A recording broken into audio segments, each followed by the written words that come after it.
Bueno, pues ya estamos aquí de nuevo al lío. Cambiemos de escenario. Aquí tenemos luz natural, pues aquí anochece más tarde. Lo que pasa es que hoy hay una nube que tapa al sol, pero bueno. Bueno, más o menos tenemos. Bueno, pues vamos a empezar con la historia de Cuba, como habíamos quedado. Entonces, Cuba es uno de los pocos países socialistas que permanece después de la caída de la URSS, ¿no? No siempre fue el país en el que se huye en balsas. Bueno, al principio fue habitada por grupos aborígenes, ¿no? En la antigüedad pues tenemos los taínos, los siboneis, guatabeis, cada uno con rasgos étnicos, lingüísticos y religiosos diferentes. Habían llegado todos estos pueblos de diversas migraciones, como por ejemplo del Golfo de México, de Centro y Sudamérica, de Florida y Valle del Mississippi, los taínos de la Antilla, también de las costas de Venezuela. En fin, más o menos vivían en paz y se dedicaban a la caza, la recolección, la alfarería. Por tanto, no desarrollaron grandes tecnologías bélicas, ¿no? Supuesto que no les hacía falta. Y ya pues de un salto ya nos vamos al 27 de octubre de 1492, ¿no? Y que llegó allí nuestro querido amigo Cristóbal. Cristóbal Colón llega a Cuba, fue el primer europeo en pisar la isla y la llamó Juana, en honor a la hija de los reyes católicos, Juana la mal llamada loca. 2 décadas después, en 1510, Diego de Velázquez de Cuéllar, que estaba asentado ya como gobernador en la isla La Española, ¿no? La que es hoy Haití más República Dominicana, pues era en aquel entonces La Española, que sería de las primeras, ¿no?, que colonizaron. Pues eso, que estaba allí asentado. La resistencia indígena estaba al mando del cacique taíno Jauhey, ¿no? Como los móviles más o menos, se escribe Jauhey, que fue quemado vivo en 1512. Diego Velázquez fundó las primeras 7 ciudades de la isla: Baracoa, Trinidad, La Habana y Santiago de Cuba. En primera instancia, Cuba tenía tenencia del virreinato colombiano de 1511, que fue el primer virreinato establecido que Cristóbal Colón y después su hijo Diego Colón serían virreyes. En 1535 pasaría a ser parte de una gobernación del virreinato de Nueva España. Aquí la actividad económica, ¿no?, durante el periodo colonial, pues se utilizaba el sistema de la encomienda, que mandaba el comendador y los aborígenes eran designados a pertenecer a las distintas encomiendas a cambio de adoctrinamiento cristiano, alimentos, ¿no?, alimentarlos, y a cambio era mano de obra barata. Luego ya la población indígena empezó a mermar mayormente por las epidemias traídas por los propios españoles, ¿no?, a los cuales nosotros éramos resistentes, pero ellos no. Y por tanto, ante el déficit de aborígenes, decidieron empezar a llevar esclavos negros de África como mano de obra. Bueno, entre 1535 y 1600, Cuba no sería la excepción de mestizaje y clases sociales, ¿no?, aun llevando esclavos negros de África. 1600-1700, siglo XVI, Cuba conseguiría cierta prosperidad, pero por su situación geográfica sería invadida por diversos ataques piratas, tanto de Francia, Reino Unido y Países Bajos, ¿no?, Holanda. Luego ya en 1700 a 1762, ¿no?, en el siglo XVIII, comenzarían las reformas borbónicas de la corona española, ¿no? Esto no era más que aumentar los impuestos para mantener la defensa del imperio con guerra. Bueno, claro, es que nos atacaban, pues había que defenderse. Bueno, lo que se tradujo en el mercantilismo económico, que no permitía un libre comercio de los recursos de Cuba, especialmente tabaco y caña de azúcar. Esto creaba descontento tanto en Cuba como en el resto de colonias españolas de América. Y en 1762 los británicos tomaron la isla de La Habana por 7 meses, pero sería canjeada por la Florida. O sea que casi Cuba pudo haber hablado inglés, pero lo echamos, bueno, a cambio de la Florida. Aquí ya estaría casi a punto la independencia de Estados Unidos. Un año después se crea la Capitanía General de Cuba, en 1767, con lo que la isla iría ganando más autonomía, aunque seguiría por debajo del virreinato de Nueva España. A esta gobernación pertenecía toda la Luisiana de Estados Unidos, ¿no?, cuando fue española, hasta que fue devuelta a Francia en 1803, ¿no? Sobre 1810 las dependencias españolas empiezan a independizarse, ¿no?, sobre todo por el vacío de poder existente en España con la invasión napoleónica, ¿no?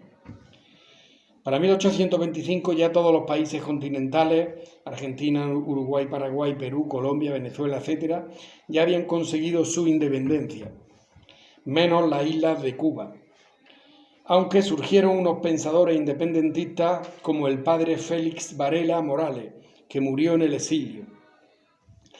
Pero ya en 1868 se plasmaron estas ideas con el grito de Yara, esta idea revolucionaria en el manifiesto de la Junta Revolucionaria, cuyo redactor fue Carlos Manuel de Céspedes, que aparte de pedir la independencia,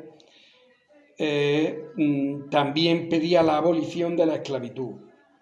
Este fue pues el inicio de la Guerra de los 10 años, ¿no?, en 1868 hasta el 78. Bueno, ya realmente desde el 68 hasta el 98 ya no van a parar, ¿no?, hasta la independencia, que fue en el 1898. Bueno, este fue el inicio de la Guerra de los 10 años. Guerra mortífera, casi 100.000 muertos.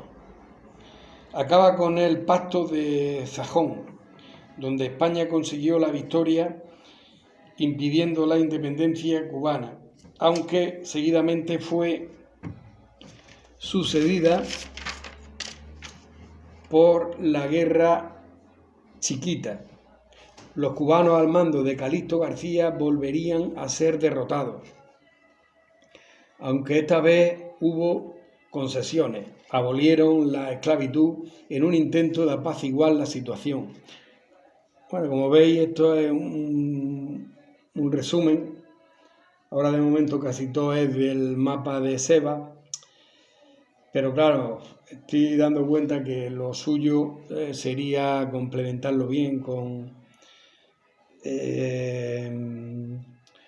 pues eso, con todos los que iban de España, ¿no?, mandados o bien por Cánovas y Sagasta y Valeriano Beiles, en fin, todo esto, aunque esos ya son un poco más adelante, pero bueno, acabaremos el resumen y si acaso pues indagaremos más. Bueno, cosa que no fue suficiente, ya que los rebeldes cubanos se siguieron organizando y al mismo tiempo empezaron las inversiones norteamericanas en la isla, y así se iba ganando a un gran aliado, los gringos, ¿no?, Estados Unidos. La tercera guerra por la independencia estallaría en el 1895, ya está la definitiva, al grito de Baile, con José Martí. José Martí como líder y llegando al 1898, con lo que coincidiría con la guerra estadounidense, ¿no? La oferta que nos hizo Estados Unidos de comprar Cuba, que se rechazó, y ante la negativa, pues inventaron las jugadas del hundimiento del acorazado Maine, que ya provocó la guerra. Por tanto, los cubanos, gracias a sus socios, lograron su independencia, siendo esta guerra la estocada final de lo que fue el Imperio Español, en el que no se ponía el sol, ¿no? Aunque Cuba no fue libre del todo. Estados Unidos la ocuparía militarmente hasta 1902. Después volvió a ocuparla entre 1906 y 1909. Esto daría inicio a la República Neocolonial por la relación que tuvo con Estados Unidos, con la enmienda Plata, que esto llevó al establecimiento de la base naval de Guantánamo, ¿no? Que es una isla una isla de territorio en la isla de Cuba, pero que pertenece a Estados Unidos. De 1925 al 33 se denomina más o menos este periodo como Cuba Libre. Gran desigualdad en el país, varios golpes de Estado, una parte moderna, la parte oeste, donde La Habana, y que contrastaba con la pobreza del este. Con el discurso de la igualdad subiría al poder Gerardo Machado en 1925, un seguidor de Benito Mussolini.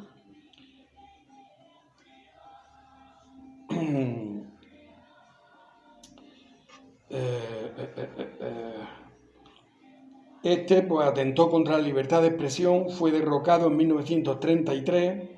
Aquí entraría un periodo de inestabilidad donde Estados Unidos protagonizaría la sublevación de los sargentos, liderada por el sargento Fulgencio Batista.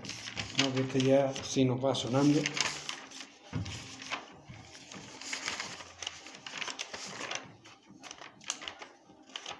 ¿Quién tomaría el poder con el ejército? El gobierno y estableció el gobierno de los 6 días, y ya en 1940 entraría implantó una especie de democracia con una nueva constitución, y el propio Batista tomaría el poder, no sé si ganaría unas elecciones o no, y entra en vigor una nueva constitución, entrando en un periodo aparentemente democrático. En su primer gobierno consiguió un crecimiento económico que sus sucesores no lograrían mantenerlo. Así que nuevamente, argumentando la corrupción generalizada, ¿no?, en sus sucesores, pues nuevamente Batista con el ejército retoma el poder, estando en el gobierno en esos momentos Carlos Prío Socarrás. Da un golpe de Estado dando inicio al periodo de la dictadura de Batista, que se caracterizó por un notable crecimiento de la desigualdad de Cuba, convirtiendo La Habana en el centro del vicio para miles de turistas gringos, fiestas, drogas, casinos, prostitución, etc., mientras el pueblo llano pasaba hambre y necesidades básicas. Se formaron mafias, cárteles, etc., y todo esto fue el caldo de cultivo perfecto para la Revolución Cubana de 1959, ¿no?, donde el Partido Socialista Popular, Segundo Frente Nacional de Escambray, el Directorio Revolucionario 13 de marzo, el Movimiento 26 de julio liderado por el abogado Fidel Castro, que ya había hecho un intento en 1953 que lo llevó a la cárcel, donde confesó que le dio pena salir de lo bien que estaba allí. También su hermano Raúl Castro, Camilo Cienfuegos y el médico argentino Ernesto Che Guevara, al que después se convirtieron en un símbolo de la Revolución Socialista Internacional. Los revolucionarios en la Sierra Maestra de Cuba lograrían derrotar a las fuerzas de Batista, consiguiendo el poder el 1 de enero de 1959, tomando Santiago de Cuba. Bueno, pues aquí lo dejamos.